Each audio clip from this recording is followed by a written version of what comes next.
selain di dalam Dia, Yesus Kristus maksudnya.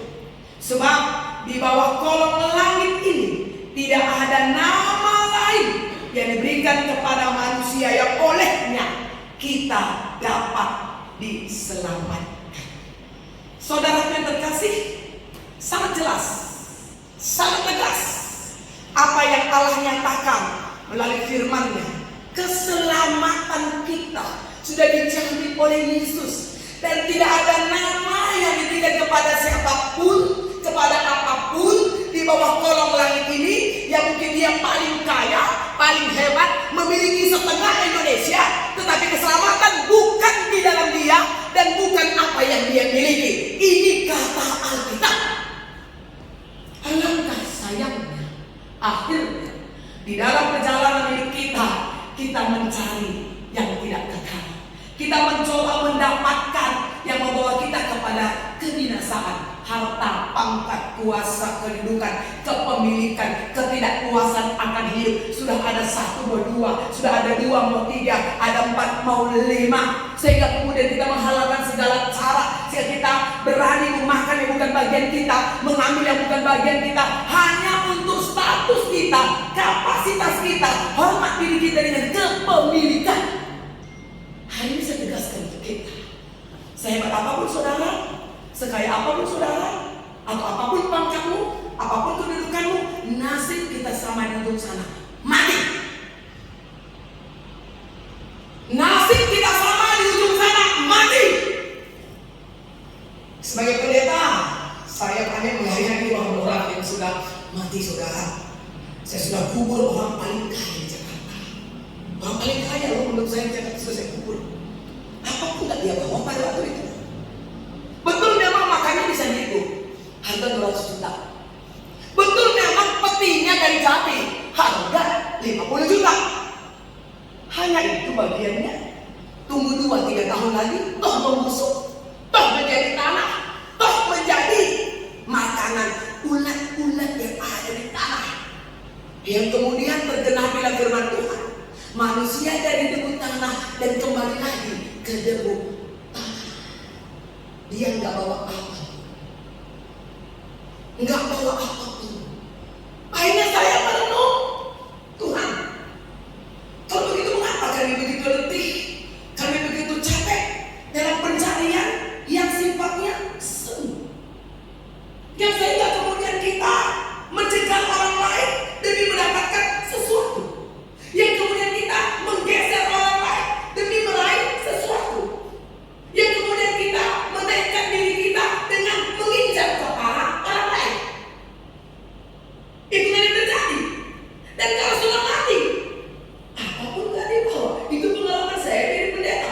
Saudara kalau bukan seorang pelayan kan gak pernah mungkin mengubur orang mati hari ini oke. Tapi mengubur orang sampai ke kuburan, itu tugas saya. Dan saya paling banyak disadarkan ketika mengubur orang, saudara. Bukan ketika saya menghadiri pesta ulang tahun, pesta perkawinan, enggak. Di situ saya enggak tahu. Saya paling banyak bertobat ketika saya ini menguburkan orang. Tuhan, ternyata cuma sebegininya hidup. Dan saya mulai review. Yang ini bukan menghakimi orang, ya. Saya review. Saya pelajari perjalanan hidupnya kan. Ya Tuhan Yesus, kasihan sekali orang. Selama hidupnya cuma susah doang. Pada apapun ada. Dengan saudaranya yang lagi, saudaranya perempuan, dia tidak berdamai. Mereka jumpa di pengadilan hanya untuk harta warisan oleh orang tuanya. Ya Tuhan Yesus, alangkah kasihnya orang ini. Dia kemudian yang dia dapat itu tidak dia bawa, mati. Jadi maksud saya, saudara, hidup ini hanya bisa dimaknai ketika masih bernafas. Betul tidak? Hidup ini hanya bisa dimaknai, diberi arti ketika kita bernafas. Dan kalau nafas itu sudah terhenti, maka selesailah semua. Dan kemudian kita menunggu pertanggungjawaban dari Bapa di surga. Dan dia akan bilang, selama kau hidup, kau sudah lakukan apa? Di depan Allah kita tidak bisa berbohong, di depan manusia tidak bisa berbohong, di Di depan Allah satu pun tidak bisa tertutupi. Di depan manusia semua bisa tertutupi. Saya ingat banget, saudara, waktu kita dulu masih sekolah minggu ya, lagu ini buat saya punya kesan yang sangat-sangat amazing banget. Hati-hati gunakan tanganmu, karena Bapa di surga selalu lihat, bukan sekali-sekali lihat loh.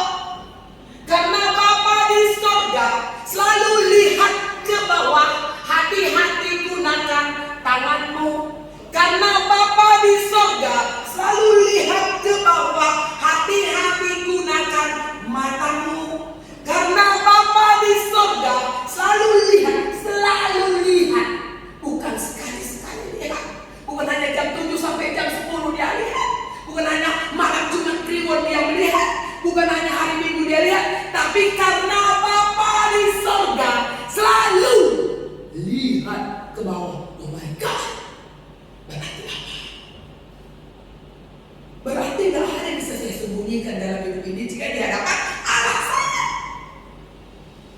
Di depan orang lain bolehlah kita bermulut manis, bolehlah, tapi di balik manisnya Tuhan tahu isinya apa. Di depan orang lain kita bisa bertutur bahasa yang santun, yang sopan, kita bisa ramah, tapi ingat saudara bahwa Allah kita paling tahu apa isinya keramahan dan kesantunan kita kepada